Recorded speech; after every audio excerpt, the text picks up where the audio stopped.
Most welcome to my channel friends. आज इस video में बहुत ही इंपॉर्टेंट टॉपिक पे बात करने वाले हैं कि हम जो पानी पीते हैं वो हमारे शरीर के अंदर हजम कैसे होता है। हम जो भी खाते पीते हैं वो हमारे शरीर में जाने के बाद हजम होता है तो ही हमें एनर्जी मिलती है। इसी तरह पानी का भी है, पानी जब हम पीते हैं तो शरीर में जाने के बाद उसकी पाचन क्रिया शुरू होती है, उसकी वजह से बहुत सारे रिएक्शन होते हैं और बहुत सारे एनर्जी प्रोड्यूस होती है जिससे हमारा बॉडी काम करता है। तो आइए देखते हैं कि पानी जो है हमारे शरीर में कैसे हजम होता है। सबसे पहले मैं आपको बताना चलूं कि पानी जो है दुनिया का सबसे सिंपलेस्ट मॉलिक्यूल है। सबसे सिंपल मॉलिक्यूल होने की वजह से ये पेट में जाकर इसका कोई किसी किस्म का कोई ब्रेकडाउन नहीं होता। हमारे स्टमक में पहुंचने के बाद इसका ब्रेकडाउन नहीं होता क्योंकि ब्रेकडाउन की जरूरत ही नहीं है, क्योंकि उस दुनिया का सबसे सिंपल मॉलिक्यूल है। अगर हम प्रोटीन वाली कोई चीज खाते हैं या कार्बोहाइड्रेट्स वगैरह कुछ लेते हैं तो हमारे स्टमक में जाने के बाद वहां पे बहुत सारे एसिड मौजूद होते हैं जो पहले हमारे कार्बोहाइड्रेट्स या प्रोटीन जो भी चीज हमने इंटेक किया है उसका ब्रेकडाउन होता है, उसके बाद उसका प्रोसेस शुरू होता है। लेकिन पानी का ऐसा नहीं है। हमने पानी पिया, पानी हमारे एसोफेगस पे होते हुए हमारे स्टमक में पहुंचा। स्टमक में तकरीबन कुछ 5 मिनट को रहता है जो वहां पे एसिड मौजूद होते हैं, एसिड को न्यूट्रलाइज करता है और जो स्टमक की नीड होती है स्टमक वो पानी अपने अंदर एब्जॉर्ब कर लेता है। बाकी ये पानी जो है 5 मिनट के अंदर, मतलब 5 मिनट हमारे स्टमक में पानी है, उसके बाद डायरेक्टली पास आउट हो जाता है स्मॉल इंटेस्टाइन, छोटी आंत की तरफ, छोटी आंत में चला जाता है। लेकिन अगर हमने कुछ खाया पिया है और हमारा स्टमक फुल है तो वो पानी जो 5 मिनट में हमारी छोटी आंत में जाता था, पेट से हमारे स्टमक से छोटी आंत में जाता था, उसको 45 मिनट लगते हैं हमारे स्टमक से स्मॉल इंटेस्टाइन में जाने के लिए। और जब पानी हमारा पूरी तरह से छोटी आंत स्मॉल इंटेस्टाइन में पहुंच जाता है तो यहाँ से पानी का एब्जॉर्प्शन होना शुरू हो जाता है, पानी हमारे खून में मिलना शुरू हो जाता है। होता यह है कि हमारे जो स्मॉल इंटेस्टाइन है उनके सरफेस एरिया में बहुत सारे विलीस होते हैं और ये विलीस अपना काम करना शुरू कर देते हैं। वो ऐसा करते हैं कि पानी जब हमारे स्टमक में आ जाता है तो ये विलीस जो है बहुत सारे सोडियम आयंस प्रोड्यूस करने जाते हैं। जब सोडियम आयंस जो है प्रोड्यूस होते हैं, अब आप ये भी जानते हो जब भी किसी चीज का फ्लो होता है तो जिस चीज की डेंसिटी ज्यादा होती है उसकी तरह उसका फ्लो भी बढ़ जाता है। तो विलीस क्या करता है, जब बहुत सारे सोडियम आयन छोड़ने लग जाता है तो सोडियम आयन बढ़ने लग जाते हैं और हमारे विलीस के अंदर जो है सोडियम का कॉन्सेंट्रेशन कम होने लग जाता है।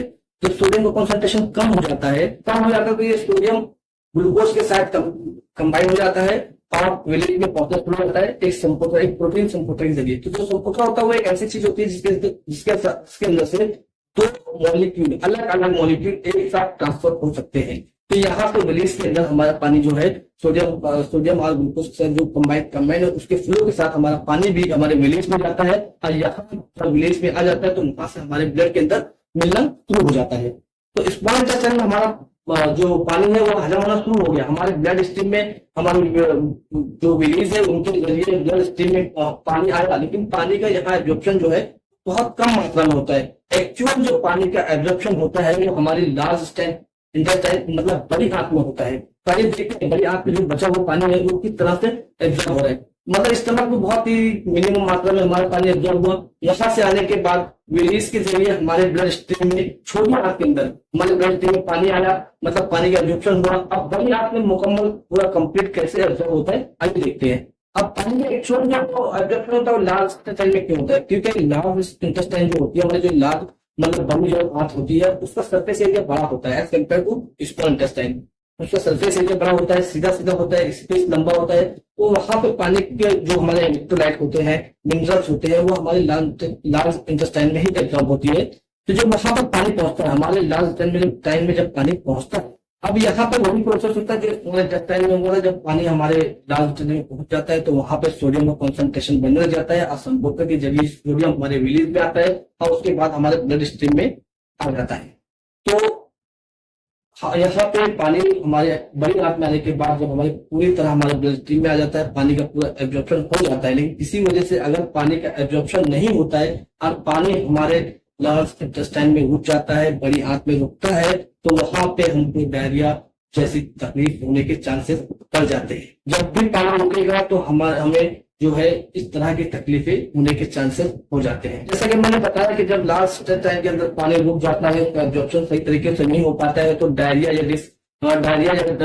लूज मोशन होने के चांसेस बढ़ जाते हैं। बिल्कुल इसी तरह अगर पानी का एब्जॉर्प्शन ज्यादा होने लग जाता है तो उस कंडीशन में क्या होता है कि जो हमारा वेट मटेरियल होता है, हमारा स्टूल होता है, उसके अंदर मॉइस्चर कम होने की वजह से टाइट और कड़क होने लग जाता है, जिसको हम नॉर्मली कॉन्स्टिपेशन के नाम से भी जानते हैं। तो ज्यादा एब्जॉर्प्शन होगा तो भी तकलीफ है, कम एब्जॉर्प्शन होता है तो भी तकलीफ है। हाँ, अगर पानी का इंटेक हम कम करते हैं तो जो बॉडी का नीड है वो तो एब्जॉर्ब करेगी, मतलब पानी की कमी जो है बड़ी मात्रा में महसूस होगी, तो उससे जो हमारा स्टूल जो है टाइट हो सकता है और कॉन्स्टिपेशन हो सकता है। तो मैं जहां तक समझ रहा हूँ तो बहुत आसान सिंपल लैंग्वेज में मैंने आपको पानी के एब्जॉर्प्शन के बारे में बताया, तो आप लोगों को सब समझ में आ गया होगा कि पानी का एब्जॉर्प्शन कैसे होता है। तो इस वीडियो को देखो, लाइक करो और जितना हो सके उतना शेयर करो। Thank you so much for watching my video. Thank you very much.